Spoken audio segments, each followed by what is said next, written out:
Start off with a land acknowledgement. Thank you. So Open Democracy acknowledges that we do our work on Indakina, the traditional ancestral homeland of the Abenaki, Pennacook, and Wabanaki peoples past and present.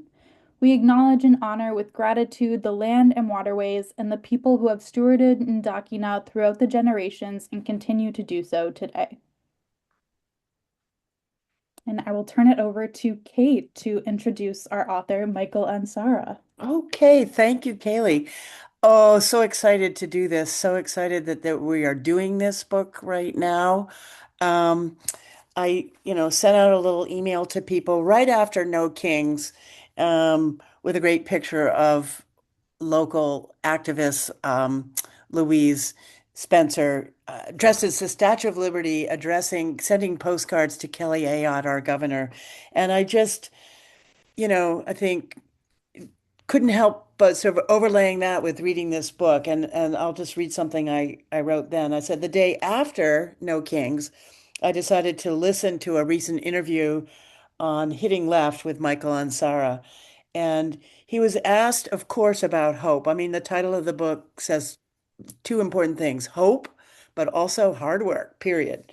Um, and so he said, a lot of people over the last 6 months have said that they're lacking hope. And I think we've all heard that and felt that. One of the discussions we get into is that, hope is not based on certainty. It's not a prediction. Hope is a choice to fight for what's good and right and decent, a reasonable and rational choice because the future is not determined. And so that's where we come in. And I had to play back that interview a couple of times to say, I want to get all those words right. And I really think they say so much, um, as does this book. And a few of us were talking beforehand about how it just brought back so much of our own younger years and the fact that Michael took all this time to process that experience and then write it for us is really a gift. So we're very excited to hear him tell us a little bit more about the book and his times, and then really wants to have question and answer time with all of you. So, Michael, your turn. Thank you, Kate, and thank all of you for being here and having this discussion with me. I do want to get into a discussion as quickly as possible, so I'll be a little brief and just talk about writing the book. So I'm often asked, how did I decide to write the book and how did I write it? And the honest answer is I was struggling writing poetry, and I have a very close friend, a wonderful poet and memoirist, Richard Hoffman. If you've not read his memoirs, including Half the House, I strongly recommend it. And he's the only person that I sort of go to and I send him drafts of my poems and he tears them apart, which is what I want, and I'm lucky if he says, here are 2 lines, now rewrite it. And I'd sent him a bunch of poems and he kept saying to me, you're trying to write a memoir. And I was saying, no, I'm not trying to write a memoir. I'm trying to write poetry. And he was like, no, you're also trying to write a memoir. So why don't you write a memoir? And I said to him, I have no idea how to do that. And he said in 2015, just get up every morning and write what you remember. And so I started doing that just as sort of discipline. I'd get up in the morning and I'd write for an hour every day, 7 days a week. And then something happened the next year, and that is that Trump was elected.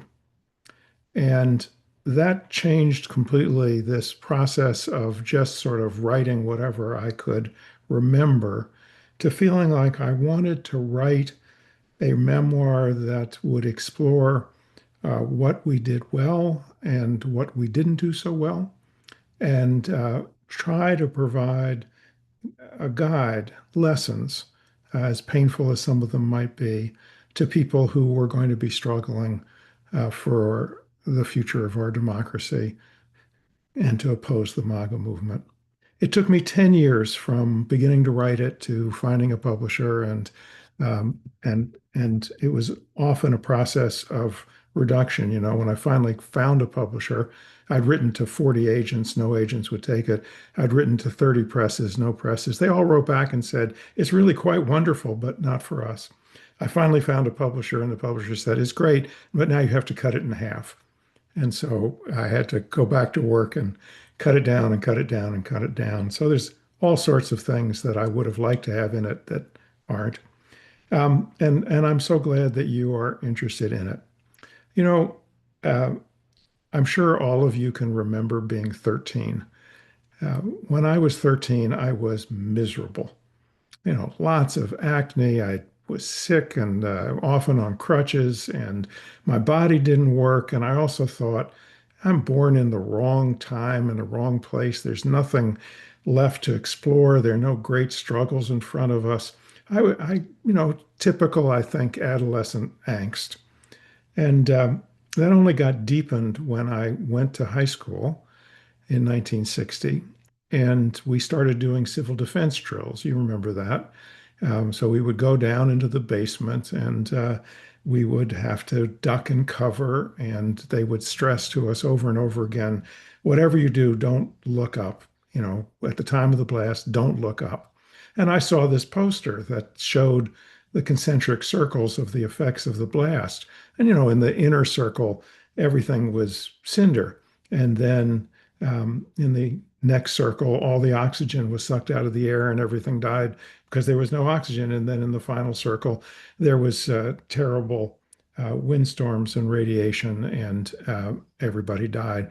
And we were at Brookline High School, about 6 to 8 miles from the South Boston Army base. And they kept saying, don't look up, don't look up. And I thought, this is completely crazy. And so stood up and said, we're all dead. What are you talking about? Don't look up. Detention. And, that was my first act of protest. But I have to say, it was not an act of hope. It was not an act of really rebellion. It was the world is crazy. Our leaders are crazy, and we shouldn't participate in this craziness. But it was bleak and it was despairing. But then what happened is that I was walking by a Woolworths in Coolidge Corner in Brookline, Mass. And I saw a small picket line and stopped and talked to the people in the picket line. And they were protesting the fact that the Black students in Greensboro, North Carolina, couldn't get served a cup of coffee and were sitting in at a whites only lunch counter. And as I talked to them, it just completely grabbed me. And I stepped into the picket line and changed my entire life. I stepped into that line and I stepped into the civil rights movement. And the civil rights movement was such a gigantic magnet of hope and inspiration. And I quickly fell in love with the organizers in the South, particularly SNCC, the Student Nonviolent Coordinating Committee, and quickly became in awe of them and their courage, and began to think, I want to be an organizer. That's what I want to do. And then miraculously, I was adopted by this wonderful group of young Black leaders in Boston. And to this day, I have absolutely no understanding why they adopted me. I mean, there I was, 13, 14, 15, pimply, naive, white, stupid, and they treated me with dignity and made me feel like I was one of them and that I could be an organizer. And they taught me organizing. One of the really most profound lessons of my young life was a boycott that we did of Wonder Bread. You all remember that ubiquitous white bread. Well, it was manufactured in Boston by the Continental Baking Company, which had a factory right in the middle of Roxbury, right in the middle of the Black community, but wouldn't hire Black folks for anything other than the lowest paid, most menial jobs. And so we went door to door and we built an organization with block captains on every block, and finally launched a boycott. And it took a while, it wasn't easy, but we could reach every Black family around the boycott. And we held the boycott firm.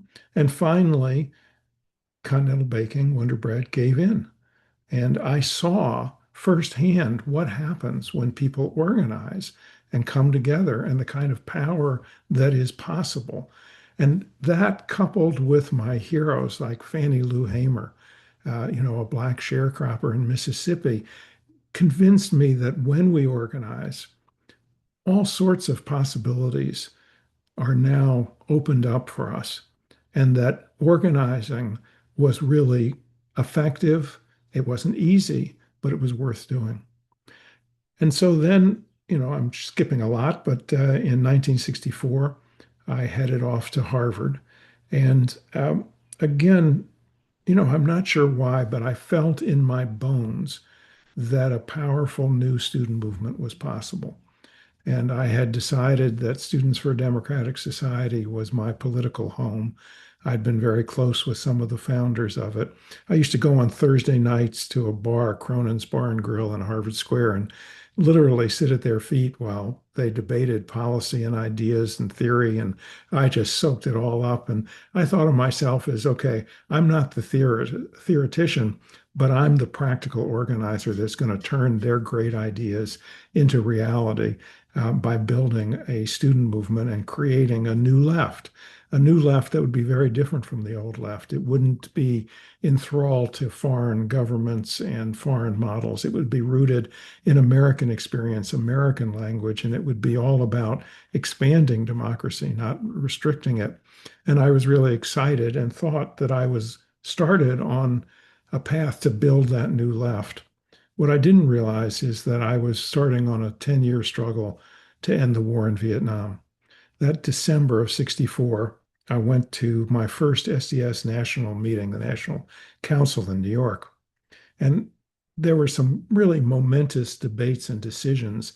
I was a voting delegate, and one of the most controversial was whether SDS should call for a national march to oppose the war in Vietnam. Now, you have to remember, in December of 1964, the war was supported by an overwhelming majority. I mean, 90 plus percent of the country thought the war was worth fighting and were not opposed to it.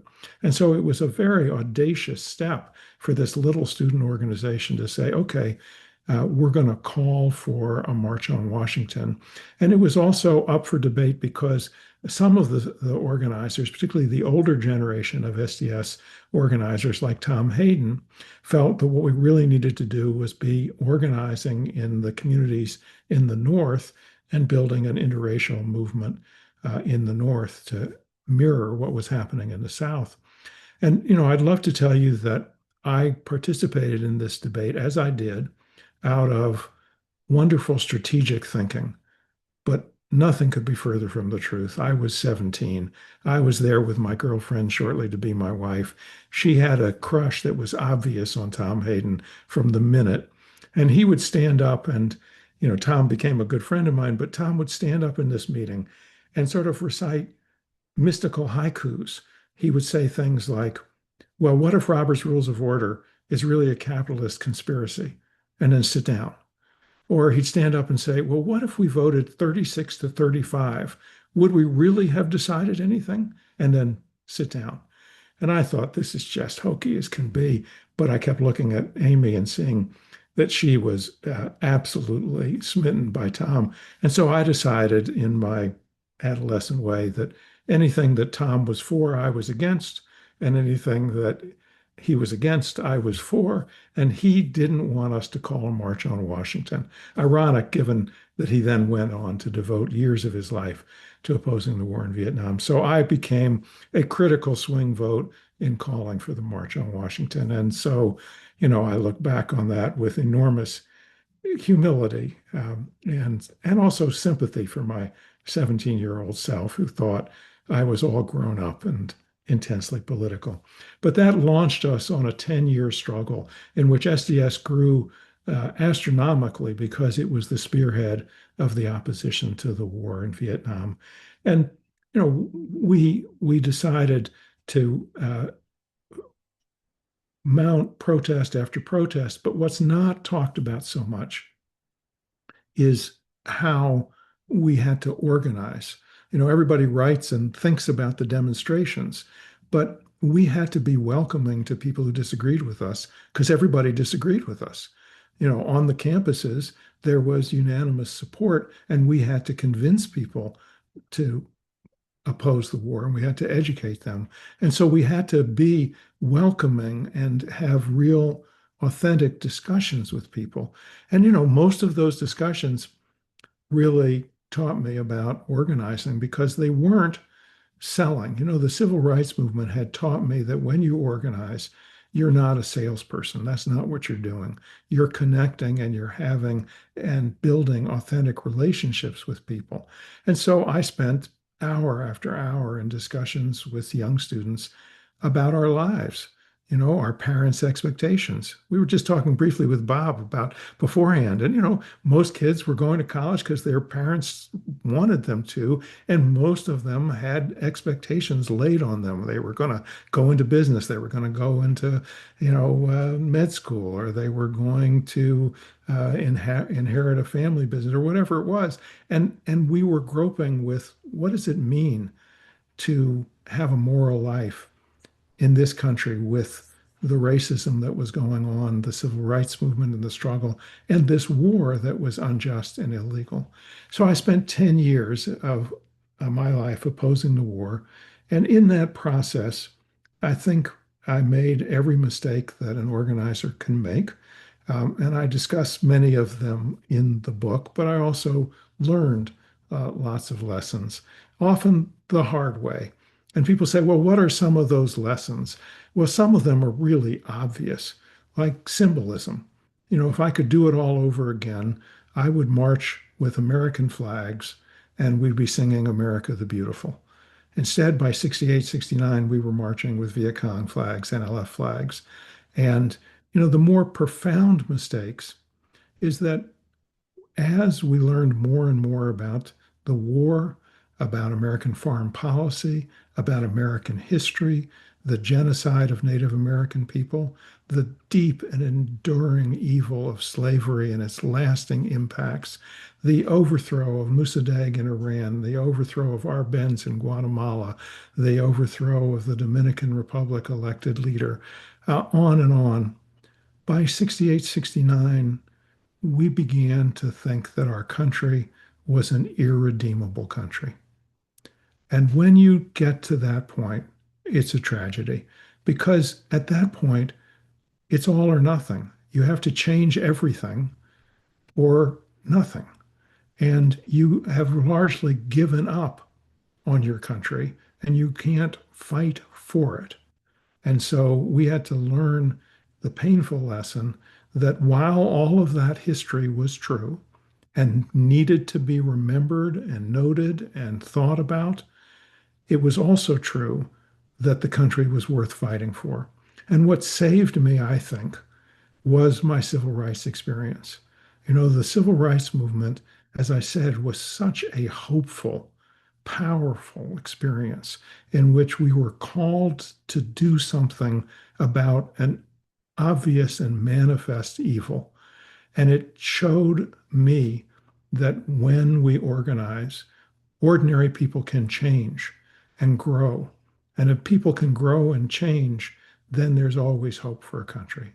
And so I became a community organizer and learned the craft again, relearned it, of how to build deep and lasting organizations that could mount campaigns that actually could win significant things.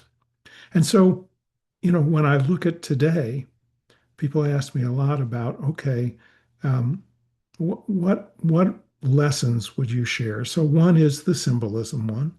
The other, which I think is learned, by the way, I think as all of us saw in the No Kings demonstrations, there were lots of American flags, and those protests were wonderfully joyful, right? They weren't bitter, they weren't, angry. They were joyful and fighting for our country and our democracy. So I'm delighted that that lesson has been learned. The second one is that we made a just profound mistake in 1968. We decided that elections were rigged and unimportant. As I would say to you in 1968, the lesser of two evils is still evil. And by the way, that is completely true. The lesser of two evils is still evil, but it's actually irrelevant to the question of strategy.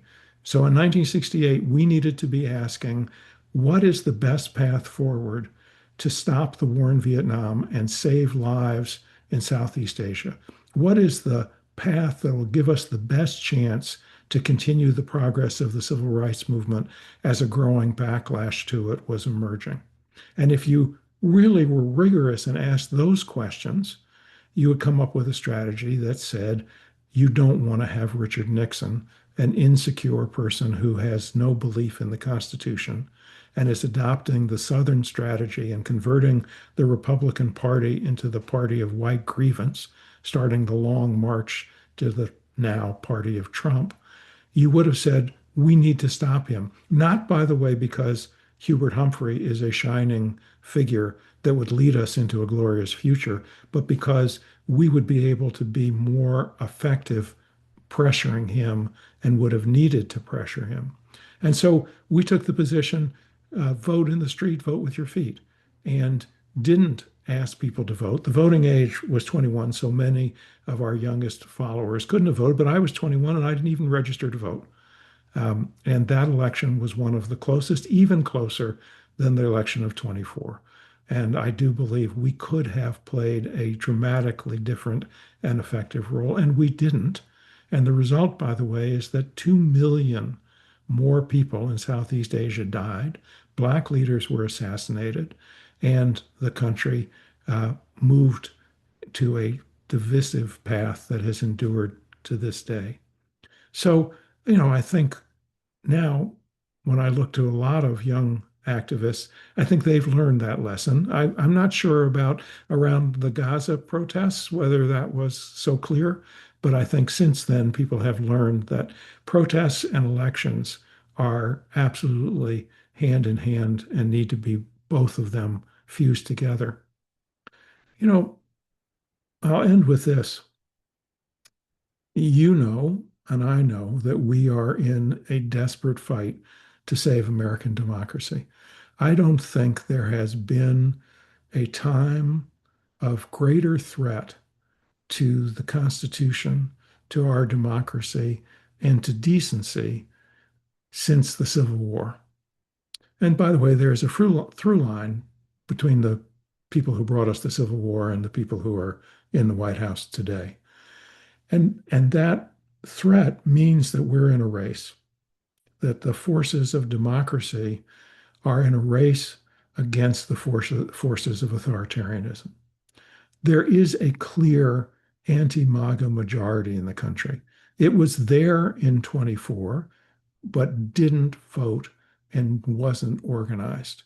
And it's even more so now, as you've seen with all the polls. But the race is, as the authoritarians in the federal government work to consolidate their power, to destroy independent centers, to attack science, higher education, to absolutely warp the federal government and build their power and do whatever they can to rig elections and to muzzle the media.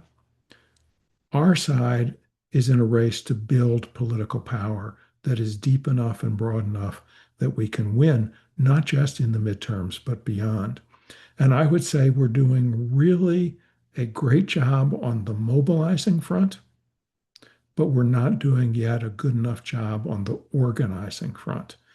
That mobilizing is when we ask people to come out, when we ask people to vote, when we even ask people to volunteer. But, many, many years ago, a very close friend of mine, Richard Rothstein, said this about organizing. Organizers organize organizations. And there you have it. And I went, well, there you have it. You're right. And so the question always is, what are we building together? What organization? And is it getting stronger? And so, for example, when I was going around before No Kings, I was urging everybody absolutely go to No Kings. But the real question is, will you go with 5 other people? And then will you continue to meet, even if it's in a book club, right? Or a lunch club, but meet and build an organization, because the only way that we're going to do what Hungary just did is when we have massive, deep popular organization that is welcoming in people who've disagreed with us. We need to be incredibly careful that we're not shaming the people who voted for Trump, but welcoming them in and building our democracy, rebuilding our democracy in the most profound ways. So let me stop. I probably went on a little longer than I should have, but let's open it up to any and all questions about anything, the book, my life, my mistakes, politics today, um, anything that you want to talk about. Looks like we have a question from Ken, and thank you so much, Michael. That was amazing. Ken, go ahead. Thank you. Hi, Michael. Thank you for that very inspiring recitation, and thank you for all the amazing things that you've done in your life that you recounted and the ones that you didn't recount today.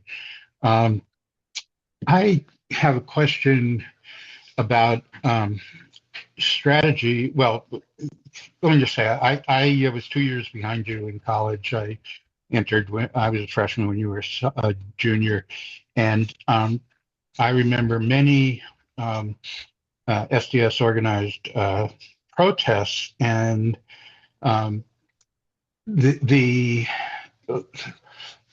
I never joined SDS. Some of my friends in high school did do, and got thrown out of school for taking over University Hall. But um, the anger and hostility and um, I don't know, actually rudeness. When Arthur Goldberg spoke in Sanders Theater, and people would get up and berate him and stuff. It really was a turnoff. And I kept saying to my friends who were being persuaded through teachings like yours to rethink their support of the war and come to opposing it.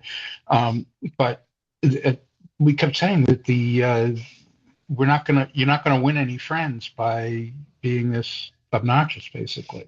And I heard you articulate today that you have learned that lesson, but boy, it sure would have made a difference back back then. And um, but one thing that you said that I really want to ask about is you said organizing relationally is easy, and I just don't see that.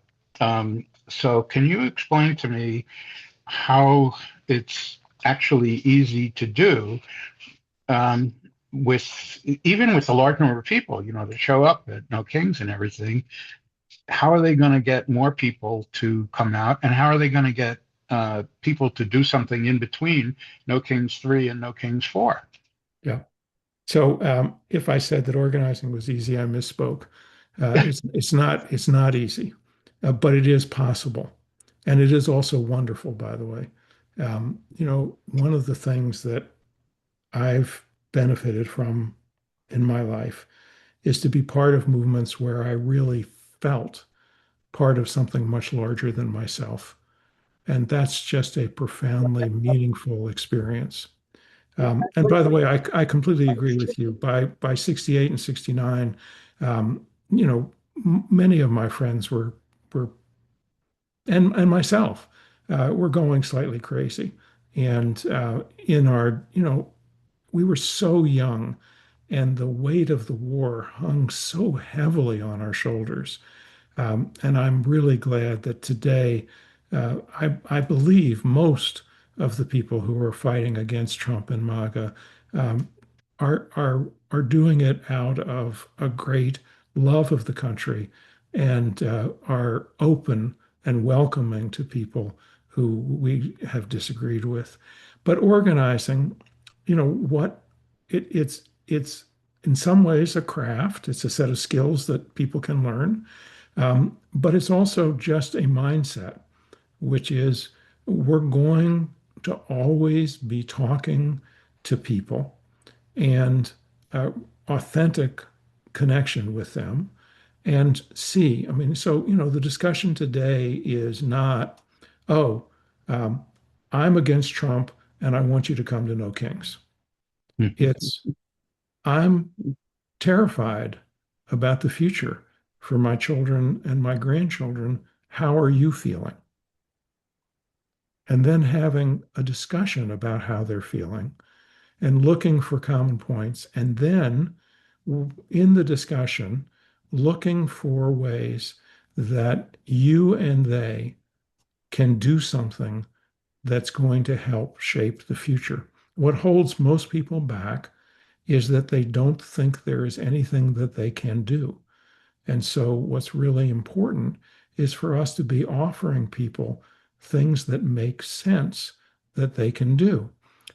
You've got important elections coming up in New Hampshire. Making sure that we win those elections is not something that happens in the last 2 weeks of the election. It's happening now. And so making a plan to have more and more people involved and reach more and more people. And as I say, creating ongoing relationships and ongoing structures. Organizations are just structured relationships. And so thinking about how do we do that? How do we, meet once every 2 weeks for lunch or coffee or dinner? Or how do we go and knock on some doors together, or how do we make phone calls together? Everybody wants to do postcards. I'm not going to say that you should not do postcards, but I would say they are the least effective of the things that we have available to us. But of course, they're easy and fun and so on. Anyway, we can talk more about actual organizing if people want. Awesome. Let's go to Cindy. I very much enjoyed everything you said too. My concern is for young people. I have a couple of grandchildren who could be voting this year. And the fact that the drama, the tick-tock talk, the quick bites that people live with now in that age range. I think the 20, 30-year-olds who are forever on Facebook and all the new ones, Twitter and so forth. I don't think our side is doing that. I think we're doing the mental stuff, the reasoning, the are you really sure this is what you want? And I don't know how to change to have that kind of a presence for young people that is quick. It's got to be quick. So let me respond in a couple of ways. There is an enormous amount of effort going into, on the pro-democracy side, going into social media, going into supporting influencers who would be progressive. And I don't know, it's not something I know how to do, but I can tell you that there is significant amount of money flowing to that effort. How effective it'll be, I don't know. But here's what I would say. I'm a great believer in young people. And what I've been getting as I go to indivisible groups and others is where are all the young people? Where are all the young people? And, if you go to No Kings, it's overwhelmingly over the age of 50. And uh, I've been on a number of campuses over the last 6 months talking about the book. And what I found in many ways surprised me. So the first thing that I found is that young people today are feeling enormous insecurity and enormous fears. They're not at all certain that their education is worth what they're paying for it. They are expecting to be saddled with enormous debt. They don't believe they will ever be able to buy a house. They struggle to have apartments with 4 or 5 roommates. They believe that climate change is going to be a disaster and that not enough is being done about it. And also, they have lived through a set of political experiences that are not hopeful. They remember the economic crisis of '08, even if they were very young. They then remember all of the hope about Obama, but for them, Obama's followed by Trump. And so, what is the promise then if all of that hope leads to Trump? They are very, very bitter at the ancient leadership of the Democratic Party. And all of that, and on campuses, they are with good reason worried about being expelled if they engage in protests. And so none of that is a recipe for massive student organizing and movements, but it is happening. And what I would point to you is after the killings in Minnesota, and by the way, I would just say if you want inspiration, look at what happened in Minnesota and the depth of that organizing, the 150 neighborhood organizations, the courage, the solidarity, the general strike on January 23rd. But in the wake of the killings in Minnesota, there were over 100 different high schools where high school students walked out. I don't have the total count. I don't think anyone knows because it wasn't organized centrally. Students just did it. I think it was in Cleveland that I read about one group that was so smart. They convinced their high school administration that they wanted to put on a spirit rally in the gym, followed by a parade in support of, they said, the school teams. So the administration said, "This is great, go do it." And so they held the rally, and the rally was ice out, and they walked out, and the administration had basically facilitated it. So, I think the high school generation is increasingly active and will be more and more active. I'm not sure that they're going to want to join in activities dominated by us, to be frank. But they'll find their own way. And I think we will see over the coming years more and more young people. And I think we've seen that in many of the neighborhood watch groups and solidarity efforts in communities like the Twin Cities, but elsewhere, Chicago, LA. It was a lot of younger people that were participating in that and showing enormous courage. So and I think we are learning how to use social media better. The chat is absolutely right, Mamdani. When people think about Mamdani, they think great generational political candidate. Check, yes. Great use of social media. Check, yes.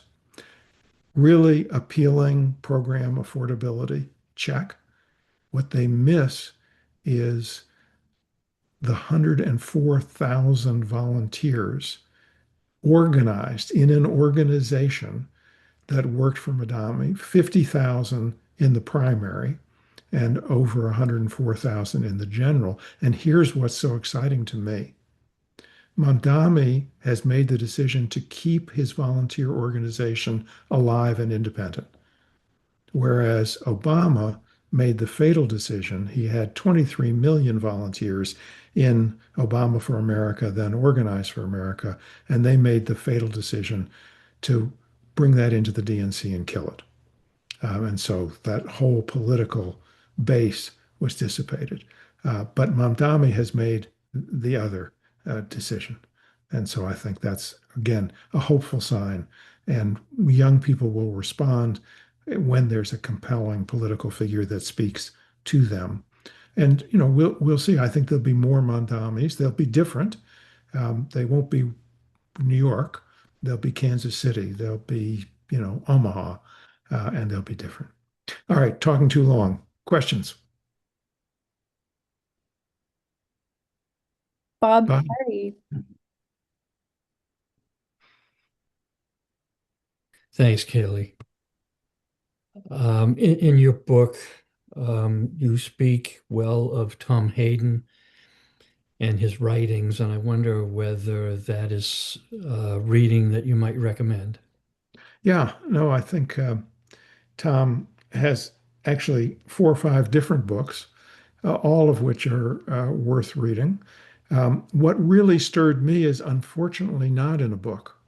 So Tom was the editor of his paper at the University of Michigan. And as he was helping form SDS, he decided to go to the South and write a series of dispatches about the civil rights movement in the South. And those dispatches were just profound for me. I mean, he was also beaten uh, and very badly, but his description of the struggles in the South and the moral clarity uh, really had a profound impact on me. But all his books are worth reading. He's got four or five of them. He he unfortunately died several years ago, um, but he's a terrific writer.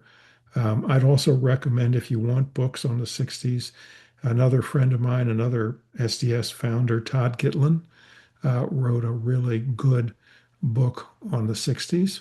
And if you want a book on the anti-war movement, one of the best books, which is not well enough known, is a book by Tom Wells, The War Within.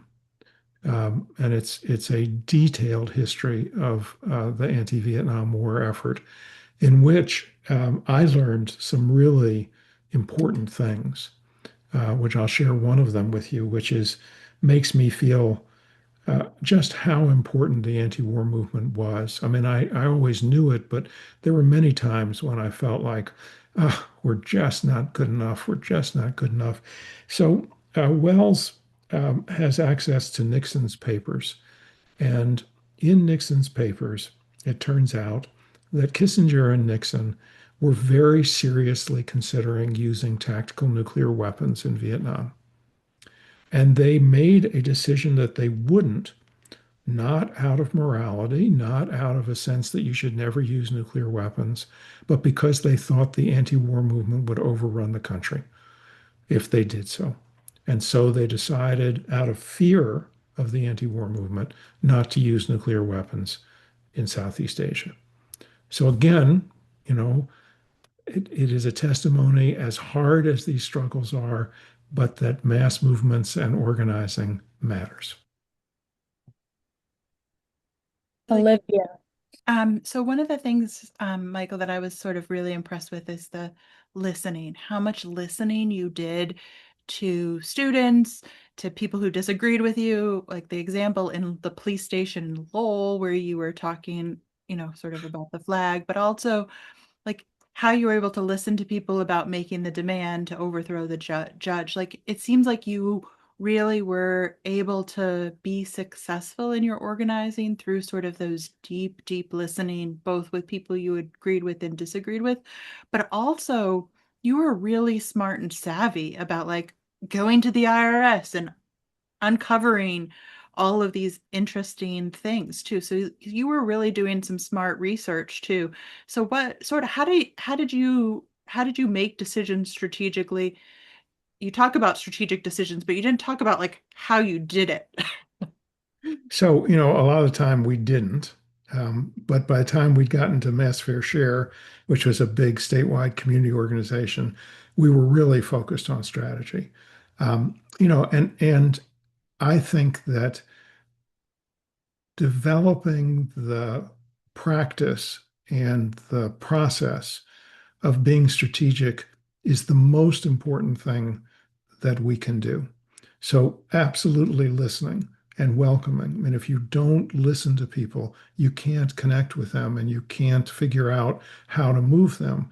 And the goal of listening isn't just to listen, it is to find how you can build a relationship with somebody and with groups of people and how you can move them into action. But that action has to be strategic.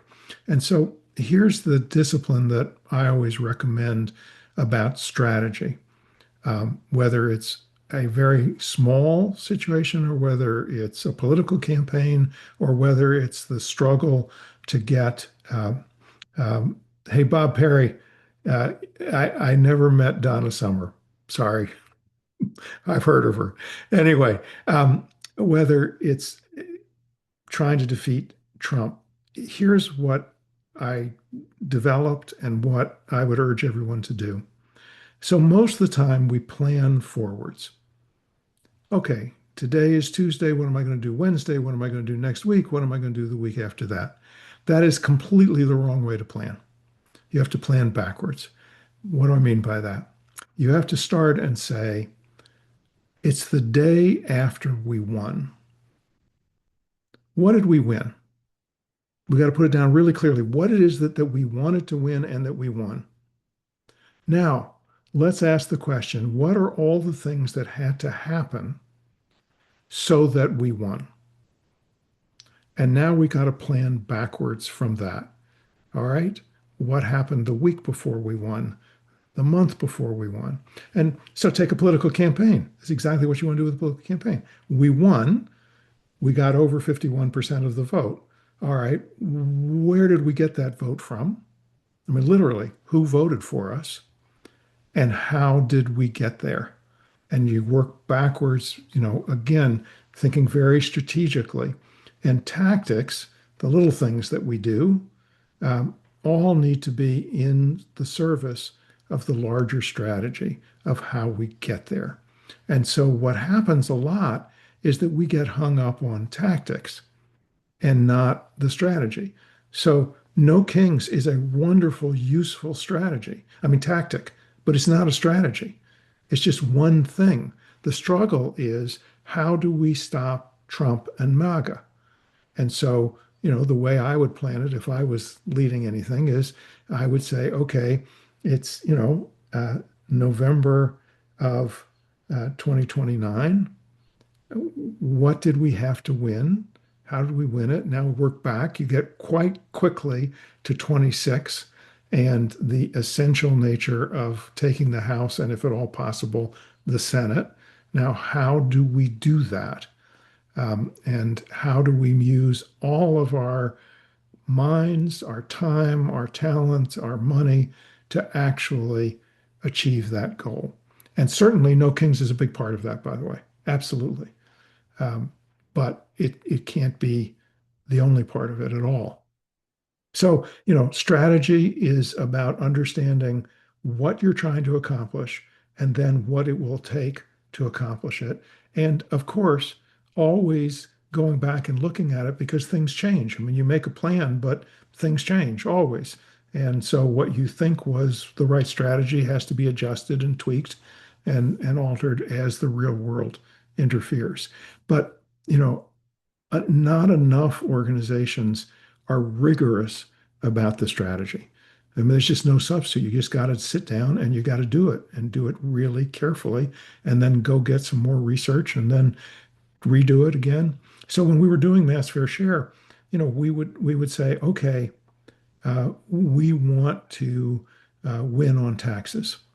And we think that there is a coming choice in Massachusetts between a right wing tax revolt or a progressive tax revolt.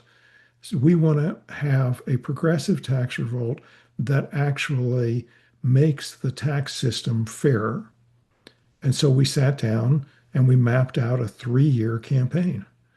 And it started with things like we're going to dramatically show how unfair the tax system is by releasing the names of large corporate tax delinquents, people who aren't paying their fair share of taxes.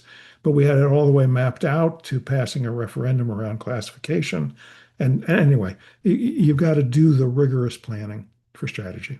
Don't know if that answered the question.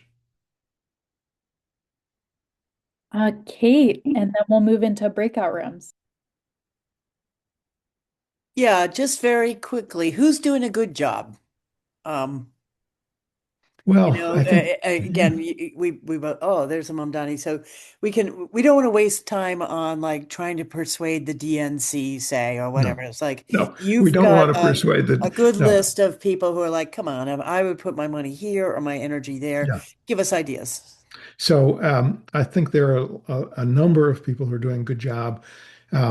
I do think that Indivisible is doing a good job. I would like to see them do more, but I think they're doing a good job and they're really spearheading the No Kings. I think that Swing Left and their Ground Truth Project, which is a different kind of canvassing in which they are canvassing everybody in a swing district, Mhm. not just targeted Democrats, and they're doing it carefully. I mean, one of the great tragedies is that Democratic campaigns, particularly presidential, Senate, and congressional campaigns, for the last 10 years have decided that persuasion is all done through advertising and not by field. And so if you look in 2024, we spent millions of dollars on paid canvassers whose incentive was voter IDs. All we're using the field for is to ID voters. And so they would literally knock on doors. They would hit somebody and say, if the election were held today, who would you vote for? The person said, I don't know. And the canvasser would say, thank you very much, and move on to the next door because all they were incented for was how many IDs they could do. Whereas what you want to do is build teams of people. In the ideal world, build teams of people who then canvass their neighbors. Because we know over and over again, political scientists have documented this dozens and dozens of times. The most powerful way to get someone to register to vote, and to vote for a specific candidate is when someone they have a relationship with talks to them about doing it. And that could be a neighbor, that could be a coworker, that could be someone in a church or a synagogue, it could be someone in your kid's athletic league, but someone you have a relationship with and engages you and talks to you. That's the most powerful way to get people to vote and to get them to vote for a specific candidate. So why we're not doing that? Don't know. Anyway, back to who's doing it well. I work with a little organization that is called volunteerblue.org. You can go there and they can give you lots of volunteer opportunities. One of the things that they're going to be trying, which I'm really hopeful about, is working with a new effort called the Battleground Alliance, which is unions and national organizations like Indivisible that are trying to put organizers into 40 swing states. And Volunteer Blue and some of our partners are going to be trying to use remote volunteers to recruit in district volunteers. So Mhm. instead of asking remote volunteers to call those voter lists that are never any good and, persuade people who don't want to talk to you, this is take the most Democratic people in a swing district and call them and see if we can convince some of them to be volunteers and to build those volunteer teams. Anyway, volunteerblue.org, you can take a look at that. And then, I think there are lots of organizations, Commit to Democracy, Activate America, Grassroots Stems HQ, for young people, Blue Future, lots and lots of organizations that are doing things well. Is it enough? No, in my view, it's not enough, and there hasn't been a commitment. I last January um, tried so hard to convince funders to put money into organizing starting in January in the swing Mhm. districts, and I was unable to convince any of them. Which, I just think is crazy. It's like if you want to win elections, start organizing well in advance, build serious teams of volunteers, and have those volunteers reach their neighbors, their friends, their coworkers. Um, and we know it works, but it takes time and it takes money. Battleground Alliance is now going to do it. I think it's a little later than I would have liked, but they're trying. They're actually hiring 30 or 40 organizers this week. So hopefully they'll get them into those districts. And I don't know enough about New Hampshire.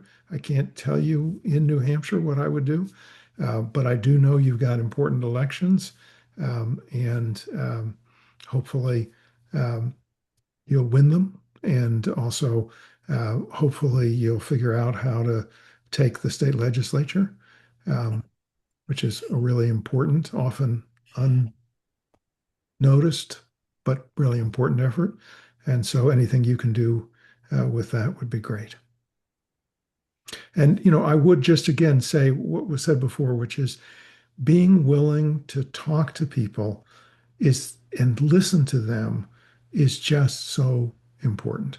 And by the way, you don't have to start with people who are Trump supporters. There's a hardcore of Trump supporters who we're never going to get to. I mean, they are unfortunately, sadly, tragically, they are fascists, and we're not going to get to them. There's a big swath of people who voted for Trump who are not fascists and are really wrestling with what's happening.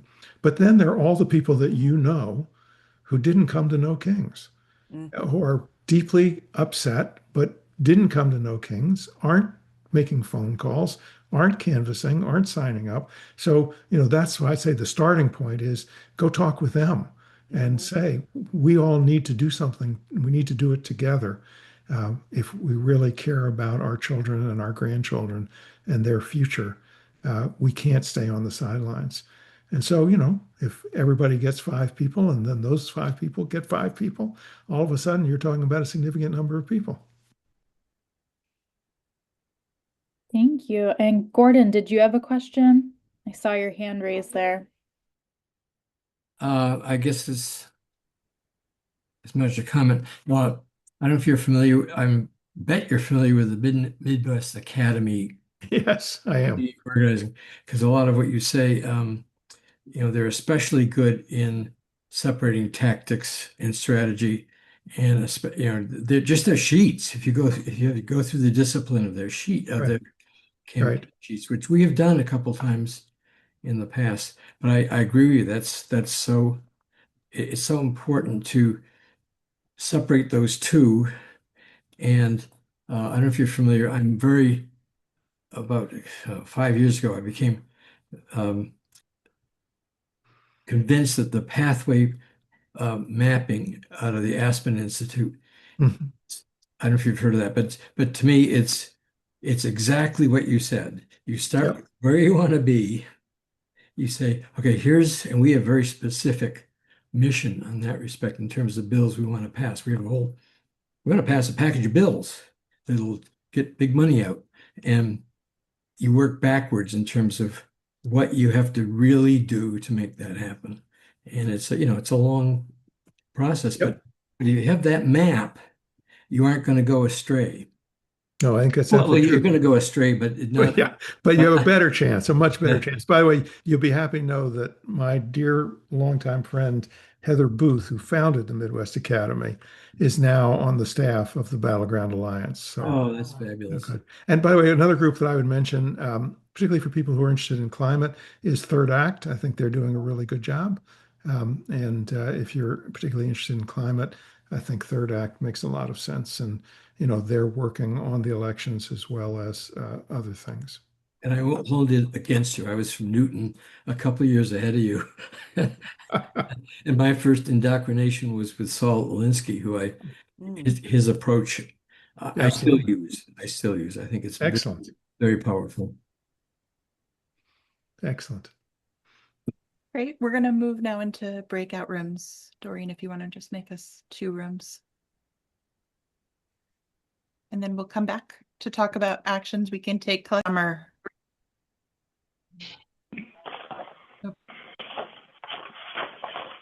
Jamie, do you want to finish talking about Democracy Summer? Oh, did she go? Did we lose her? I would just say, Jennifer, that Jamie's a friend, and he has had me do some brief training sessions for the young people in Democracy Summer. And you're absolutely right; they're doing great work. Great. And I think, yeah, more of those democracy summers and the teach-ins and organizing. We talked about rural organizing in our group. Mm. We talked about really deeply listening. We also talked a little bit about hungry and gerrymandering and talking to people in those really rural areas.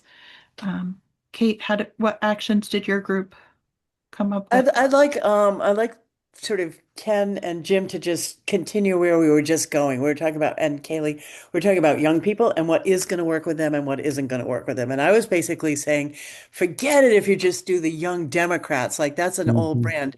But here you guys are just saying, oh, well, wait a minute, the new one. So that's where we were, you know, sort of landing for the last few minutes. And so I'd love, and it sounds like you were too. So let's keep Well, going with well, that. actually, Jim, The young Jim folks. asked what are Yeah. the young people's groups for democracy? Non oldies like us and non just the stodgy young Democrats. And you were talking about uh, Democracy Summer. So it sounds like there are answers to Jim's question about No, groups of there young are. people who are And very that's why I active. say, let's just keep talking about that. Yeah. So I would just say two things: Sunrise, Hmm. which Yeah. has been active on environmental, but they are now trying to make the pivot to being an anti-authoritarian force. Hmm. And the second thing is the young Dems aren't as stodgy as you think. Okay. They're young and they're pretty creative. And the crime here is that the DNC will not invest in them for a single penny. Okay. And so they have no ability to hire organizers. There are other groups like the Ohio Student Association, which is based on a sort of community organizing model and have organized at the big Ohio schools. And then the final point is that the U.S. Student Association, which is the organization of student governments, is being reorganized by very progressive young people and attempting to recreate itself. We need all these links in the chat. We need all, is somebody help get them all in there? We're recording this, which is good because we do a resource guide. We put the Zoom, this becomes a YouTube thing, the talk, but then we do a resource guide and we want to be able to point people to things. I'm already like, I'm checking out Battleground Alliance because that links up so well with what you talked about in your book, like when, mass share, but also the Vietnam vets. You really, understood that broad coalition. We got to keep doing that. Yes, this is Jim on the phone. If you could extend that, perhaps already planned, at the end of the speaker's remarks, someone asked a question about organizations that are doing well, and I was able to write down some that would probably benefit all of us if that could be refreshed or completed and shared as well. Yep, we'll put it in the follow-up guide, and we're putting some of them into the chat too, so you can save the chat. But I love the U.S. student Yeah, that's organization group.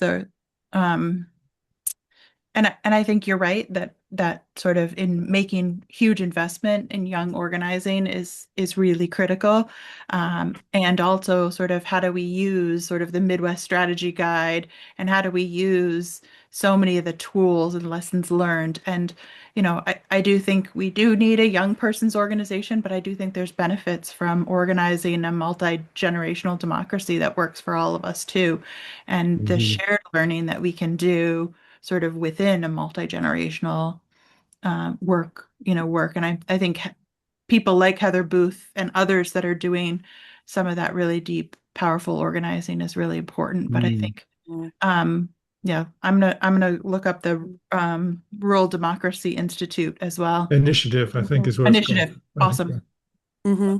And the Indivisible has a rural organizing caucus. Uh, Yep. Great. Actually, Michael, do you know you're probably active with a lot of colleges and universities now, and I would bet that on many campuses there are progressive groups that don't necessarily call themselves, Young Democrats or Right. something, but who are doing a Yeah. lot of this organizing. I mean, they're springing up, for example, at Harvard, there's something called Students for Freedom, Hmm. which just grew up in the last year. And there's similar groups that are forming, and there are also a growing number of alumni groups Hmm. Right. that are, trying to push their universities and colleges to stand up to Trump. We're about to have a huge battle. I don't know if you followed this, but the Trump administration is about to drastically alter the rules and the number of accreditation institutions. And the reason they're doing this is if they can get their hands on accreditation and make it impossible for people to, for colleges and universities to get accredited unless they are complying with the Trump administration's political agenda, then they are absolutely devastating financial aid because you can only Yeah. get federal financial aid if you're going to an accredited Yeah. university. So that's the next big, big fight, which will be across huge numbers of colleges and universities. And so we're saying to everybody, if you can form an alumni group, please do it because alums have a powerful voice in colleges and universities and are have a continuing relationship where students are only there for 2 or 4 years. Right. Crimson Courage. Crimson Yeah. Courage, yeah, and there's one Yeah. at Yale too, a blue Yep. something. Yep. Yep. And And there's Crimson a Courage said, even if you didn't go here, you can sign on to our stuff, which is helping to, again, build a broader platform. yeah. And of course, Crimson Courage has an amazing co-chair, Miles Rappaport, who is Yes. typically Yes. your group. There's also a new organization called the Emergency Campaign for Higher Education that Crimson Courage helped start that has students, alumni, faculty, and unions, Mm-hmm. college unions, Hmm. all in it. Mm-hmm. And so it's worth paying attention to them. Mm-hmm. Hmm. This is so helpful. Can I This, say, though, Michael, at my reunion last year, we had a meeting of Crimson Courage, and Miles Rappaport is wonderful. But I got to tell you, there were a couple of very young um, organizers and lawyers who Yes. were really, in a lot of ways, more impressive than Miles. Yes. The young folks are really taking a huge lead there. Yes. Yes, I agree. I agree. hey, Stephen, anything to pipe in, brother-in-law? Mhm. You gotta come off mute. Gotta unmute. Hey, how are you? Hey. No, I would just say, well, I live in New York City, so I've had a front row seat to the Mondami campaign, and I think what's so interesting right now is that he is coming up with, and his movement is facing, okay, how do you govern? Yeah. You were talking earlier about, okay, well, how do we win and looking, how do we organize? Well, once you've won, if you have a progressive in office, how do you govern? And it's fascinating to watch him dancing and backtracking and moving forward. On some of his campaign pledges, but still keeping his coalition together. So I think there's a real lesson there. Um, so we should keep an eye on that. I think it's kind of a petri dish for Mm-hmm. what to do if we actually win an election Mm-hmm. and call ourselves a socialist to boot. Great. Well, thank you all so much for joining. I'm going to just share my screen real quick, and our next book will be on June 18th, and we are reading, oh gosh, Corporatocracy. Corporatocracy. Thank you, Kate. Corporate. Yeah, you can read it. You can read the cover backwards on the Zoom screen. I know. Uh, And we will have the author come and speak. Also connected with the Brennan Center for yeah. Justice. The author is and a law professor, but really we'll talk about sort of what we can do, how corporations play a role in political affairs, and really explain how we as citizens can take action. Um, so that is our next book. You can sign up again and June 18th at 7 p.m. Eastern Standard Time. Thank you all so much for participating today. It was wonderful. It's been a wonderful book to read, Yeah. digest, and thank you, Michael, for all of your wisdom tonight, and for all of the amazing work that you have done to build a sort of movement for change in this country. Well, thank you so We much got for to having me. keep it going. Keep building. Yeah. Mhm. Great. Thank you.